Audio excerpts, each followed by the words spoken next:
عام طور پہ جو سیاسی غلطیاں ہوتی ہیں سیاستدانوں سے، ان کو بنیاد بنا کر ایسا فیصلہ کر دینا کہ تا حیات سیاست میں پابندی لگا دی جائے، یہ کہیں نہیں ہوتا.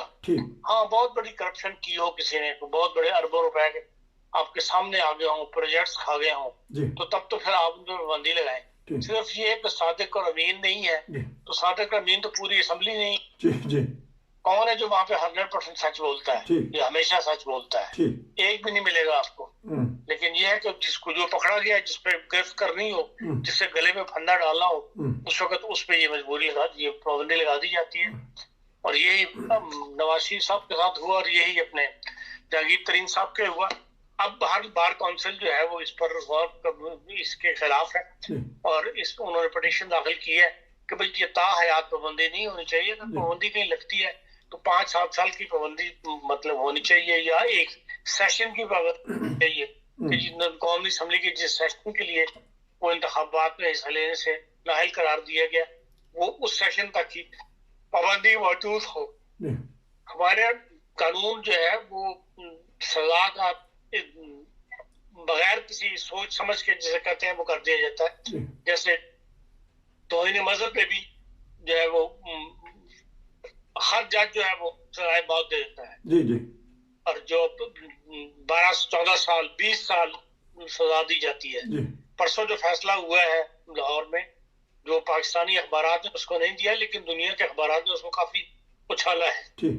اور جو نئی جج بنی ہے سپریم کورٹ کی عائشہ ملک صاحبہ، ان کو جو اخبارات نے ویلکم کیا ہے، ایک اچھا شگون قرار دیا اس لحاظ سے کہ بھئی پاکستان کی سپریم کورٹ میں چلو ایک عورت تو شامل ہوئی، اور عورتوں کو ایک حق ملا ہے کہ بھئی عورتوں کو بھی آگے آنے کا موقع ملا ہے مسلمان کنٹری میں. لیکن ساتھ انہوں نے وارننگ بھی دی ہے کہ بھئی جس قسم کے فیصلے عدالتیں کر رہی ہیں پاکستان کے، اس میں ان کو شریک نہیں ہونا چاہیے. اور مثال یہی دی ہے زو ڈوچے سائٹنگ نے کہ بھئی جو انیکا عتیق 26 سالہ خاتون ہیں، جن کو مئی 2020 میں توہین مذہب کا الزام لگایا گیا تھا، اور انہیں منڈے کے دن جو 20 سال کی جیل پنڈی کی کورٹ نے دی ہے، سیشن کورٹ نے، اور ساتھ پھانسی کی سزا بھی دی ہے. اور یہ فقرہ لکھا ہے کہ hang by her neck till she is dead. اور اس مقدمے میں بیسیکلی دیکھیں تو جو وکلاء ہیں ہیومن رائٹس کے، انہوں نے جو بیرونی پریس کو نمائندوں کو بتایا ہے، اس بارے میں تفصیلات بتائیں، اس میں وہی بتاتے ہیں کہ حسنات فاروق نامی شخص تھا جو اس خاتون سے دوستی کرنا چاہتا تھا، اور وہ دوستی کرنے میں کامیاب نہیں ہوا، تو تب اس نے یہ پیترا بدلا اور واٹس ایپ پہ اس کے ساتھ مذہبی گفتگو شروع کر دی، اس کو مذہبی گفتگو میں پھنسا کر، اور بعد میں اس کو خلاف جو ہے مقدمہ قائم کر دیا. اور جس کا نوٹس جو ہے وہ اب بیرونی دنیا کے اخبارات لے رہے ہیں، اور 20 سال کی جیل، 20 سال عورت کی جو جیل میں گزر جائے گی. اس طرح U S commission on international religious freedom, اس نے بھی اس فیصلے کو تردید کی ہے، اور اس نے یہ بھی لکھا ہے کہ بھئی 80 سے افراد جو ہیں وہ ابھی بھی جیلوں میں ہیں پاکستان میں. اور وکیل جو ہے سیف الملوک صاحب، پورا آدمی ہے پاکستان میں جو مقدمات لڑتے ہیں، انہوں نے بھی ایک کہا ہے کہ بھئی جو سزا ہے وہ توہین مذہب کی، وہ ملیشیا، انڈونیشیا یا دوسرے مسلم ممالک میں 3 سے 5 سال تک، لیکن پاکستان واحد ملک ہے جہاں جب سزا دی جاتی ہے یا تو موت کی سزا دی جاتی ہے، یا 20 سال کے لیے، 15 سال کے لیے، اور مقدمات بھی جو ہے وہ 15 سال تک لٹکتے رہتے ہیں، اور لوگ جو ہے وہ جیلوں میں سڑتے رہتے ہیں. تو رول آف لا کی اگر بات کرتے ہیں عمران صاحب، تو پھر انہیں ایسا نظام کی طرف آنا جانا چاہیے کہ جو توہین مذہب کے مقدمات ہیں وہ ان کا فوری فیصلہ ہو، اور بجائے اس کے مقدمات میں 20 سال سڑنے کے بعد پتہ لگے جی یہ تو جھوٹی شکایت لگائی تھی، تاکہ لوگ جو ہیں وہ جلدی اپنی رہائی پا سکیں. یہ تو رول آف لا کی بات جو عمران خان صاحب نے کی ہے، اس کے پر تبصرہ مطلب میری رائے ہے.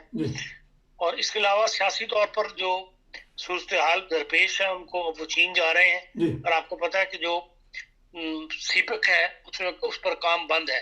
سی پیک کے جنرل صاحب بھی، عاصم باجوہ صاحب کے بعد بھی کوئی نئی اپوائنٹمنٹ نہیں ہوئی، اور سی پیک میں یا تو امریکن پریشر کام کر رہا ہے یا حکومت نے جو چین کے قرضے دینے تھے ان کے اتارنے کا وقت آ گیا اور اس میں رکاوٹ کھڑی ہو گئی ہے. تو چین اب مزید انویسٹمنٹ وغیرہ جو ہے وہ کرنے پر تیار نہیں ہے, اس لیے سیپک جو ہے بند ہے, اور اسی معاملے کو نپٹانے کے لیے وہ اب چین جا رہے ہیں اور دیکھیں وہاں سے کیا خبر لے کر آتے ہیں. جی تو یہ ایک بتائیے گا کہ عمران خان پہ کہ محسوس ہوتا ہے کہ ان میں خود پسندی آ گئی ہے یا وہ کس رخ چل پڑے ہیں, وہ مشیروں سے مشورہ کرتے ہیں یا انسان کے خود اندر بھی بات چیزیں آتی ہیں, وہ تسبیح ہاتھ میں پکڑ لیتا ہے وہ. عمران خان صاحب کے بارے میں ساری دنیا شروع سے کہتی تھی کہ آدمی جی اور جو ان کے دماغ میں آ جائے وہ کر کے چھوڑتے ہیں, پھر کسی کی نہیں سنتے, اور یہی ہم دیکھ رہے ہیں کہ اسی طرز پر وہ حکومت جو ہے وہ چلا رہے ہیں. تو اس طرح تو ان کو کئی لوگوں نے مشورہ دیا تھا کہ بھئی یہ آپ دشمنی چھوڑیں اور زرداری اور نواز شریف کو معاملہ جو ہے صرف نیب تک رہنے دیں, نیب ان سے بھگت لے گی, آپ ملک کو چلا کر دکھائیں, آپ کو ذمہ داری ملی ہے, وزیر اعظم کی موقع ملا ہے تو ملک کو چلائیں. لیکن وہ اس بات کو چھوڑ کے تو آج بھی جو انہوں نے بیان دیا اس میں پھر انہوں نے وہی باتیں کی ہیں نواز شریف صاحب کی اور نواز شریف صاحب کی, وہ اس بات سے ہٹنے کے لیے تیار ہیں, جو ان کو ضد چڑھ جائے وہ اسی طرف پھر متوجہ رہتے ہیں. لیکن نقصان ہو رہا ہے, عوام کا نقصان ہو رہا ہے ریاست پاکستان کا. تو یہ بتائیے کہ جو وہ خاتون ہیں جن کو سزا ہوئی ہے وہ کس عقیدہ سے تعلق رکھتی ہیں, اگر آپ کے ذہن میں کوئی ہے تو؟ عقیدہ کو انہوں نے نہیں لفظ لکھا, لیکن خیال یہی ہے کہ سنی عقیدہ سے تعلق رکھتی. اچھا, تو اس لیے انہوں نے پھر یہ بھی سننے میں یہ آیا ہے کہ واٹس ایپ پہ سزا دے دینا, لیکن سیشن جج جو ہیں انہوں نے یہ نہیں دیکھا کہ واٹس ایپ پہ کوئی بھی استعمال کر سکتا, چلیں اگر وہیں سے ہی ہو تو کوئی بھی تو کسی کو چیز بھیج سکتا ہے نا, تو کون سی توہین مذہب کی ہے یہ بھی سامنے نہیں بات آئی. وہ ڈیٹیلز جو ہے وہ انہوں نے نہیں دی, جو مطلب جو میں نے جرمن اخبارات میں جو پڑھا ہے اس میں اس کی تفصیل موجود نہیں ہے, نہ بی بی سی نے اس پہ کچھ ایسا تفصیل لکھی ہے, صرف توہین مذہب کا لفظ لکھا ہے. تو یہ پھر بدنامی ہو رہی ہے پاکستان کی, جہاں رول آف لا کی ہمارے وزیر اعظم صاحب بات کر رہے ہیں. اچھا, آپ انٹرنیشنل خبروں پہ کر لیتے ہیں تھوڑی سی بات کہ جرمنی میں کرونا کی کیسی پوزیشن ہے؟ دیکھیں کرونا جرمنی میں پچھلے چند دنوں سے کافی تعداد میں بڑھ رہا ہے. ٹھیک, جو آج صبح کی رپورٹ تھی اس کے مطابق جو ہے کل مطلب 24 گھنٹے کے دوران 2,03,136 افراد کو جو ہے وہ کرونا ہوا ہے جرمنی کے اندر, اور یہ بہت بڑی تعداد ہے, اور 128 اموات ہوئی ہیں کرونا کی وجہ سے. اور لیکن ڈاکٹر یہی کہتے ہیں کہ بھئی ہسپتالوں کے اندر رش تو بڑھ رہا ہے, لیکن یہ ہے کہ 10 دن کے اندر ہمارے مریض جو ہیں جو مریض ہم داخل کرتے ہیں وہ صحت یاب ہو رہے ہیں. اور پچھلے 7 دنوں کے دوران وہ کہتے ہیں کہ ایک دم تعداد بڑھی ہے ہسپتالوں میں لوگوں کو لانے کی, اور اس کی وجہ وہ یہ بتاتے ہیں کہ 60 سال سے زائد عمر کے جو لوگ ہیں ان میں ابھی تک 3 ملین لوگ ایسے ہیں جنہوں نے ابھی تک ویکسین نہیں لگوائی, اور جس کی وجہ سے یہ تعداد جو ہے وہ بڑھ رہی ہے. اور پھر وہ کہتے ہیں کہ اب ہمیں اس وقت عملے کی شارٹیج کا سامنا ہے بہت زیادہ, اور اس لیے کہ یا تو عملے میں سے لوگوں کو بھی کووڈ ہو گیا ہے اور خود انفیکٹ ہوئے ہیں, یا یہ ہے کہ انہوں نے اپنے آپ کو ایسولیٹ کر لیا ہے عملے نے, کیونکہ بہت زیادہ تعداد میں اسپتال میں لوگ آ رہے ہیں. تو اس وجہ سے بھی ہمیں ایک مشکل کا سامنا ہے, اور اسی لیے اسپتالوں کے اندر 15 مارچ جو ہے وہ حکومت نے ڈیٹ دے دی ہے کہ ہر ملازم چاہے وہ کوئی کام کرتا ہو, اگر وہ اسپتال میں ملازم ہے, جاب کی نوعیت اس سے کچھ بھی ہو, اس کو ویکسین لگوانی جو ہے وہ ضروری قرار دے دی گئی ہے. اور اس وجہ سے بھی عملے پہ لوگ جو ہے وہ کام چھوڑ کر جا رہے ہیں. تو اسپتال کے ذرائع جو ہیں, جو ان کی یونین ہے, اس نے یہی کہا ہے کہ اسپتال میں اس وقت ہم ایک جسے کہتے ہیں مشکل پہ کار ہے, اور یہ 2,03,000 کی تعداد جو ہے یہ کم ہونا ضروری ہے. تو اچھا یہ بتائیے کہ جب آپ جرمنی میں انٹر ہوئے تو کچھ انہوں نے پوچھ گچھ کی آپ سے, یا انہوں نے کہا کہ 5-4 دن گھر میں رہیں؟ نہیں, کوئی ایسی بات کیوں نہیں اس دفعہ پوچھ رہے, حالانکہ جب شروع میں لوگ پاکستان سے یا دوسرے ممالک سے آتے تھے ان کو پابند کیا جاتا تھا, تو اب کیوں انہوں نے تھوڑی سی یہ رعایت دے دی ہے؟ دیکھیں وہاں پر جو جہاں امیگریشن ہوتی ہے پولیس, اس کے پاس دوسری پولیس بھی کھڑی ہوئی ہوتی ہے, وہ کسی سے پوچھ لیتے ہیں کہ اپنی ویکسین کا وہ دکھاؤ, تو وہ لوگ جس کو روکتے ہیں وہ دکھاتے ہیں اپنے اس سے نکال کے بھی مجھے بوسٹر لگا ہوا ہے یا مجھے G2 لگی ہوئی ہیں تو وہ جانے دیتے ہیں. اس کے علاوہ ہر بچے کو روک کے کہ جی پیپر دکھاؤ عام یا PCR ٹیسٹ کا دکھاؤ, وہ کیفیت نہیں تھی فرینکفرٹ ایئرپورٹ. تو کرونا جو SOPs کی دھجیاں اڑائی ہیں وزیر اعظم برطانیہ نے, ان کے اوپر دباؤ ہے کہ استعفیٰ دیں, تو کوئی ایسی بات ہو سکے گی کہ وہ ان سے کچھ نہ کچھ معافی تلافی کروائیں؟ دیکھیں انویسٹیگیشن کے چکر میں پولیس داخل تو ہو گئی ہے 10 ڈاؤن اسٹریٹ کے اندر. اچھا. اور وہ بیعت بھی لے رہے ہیں. اور برطانیہ کی بہرحال اس معاملے میں جو اسکاٹلینڈ یارڈ ہے اس کی ایک شہرت ہے کہ وہ کسی کو بخشتے نہیں ہیں.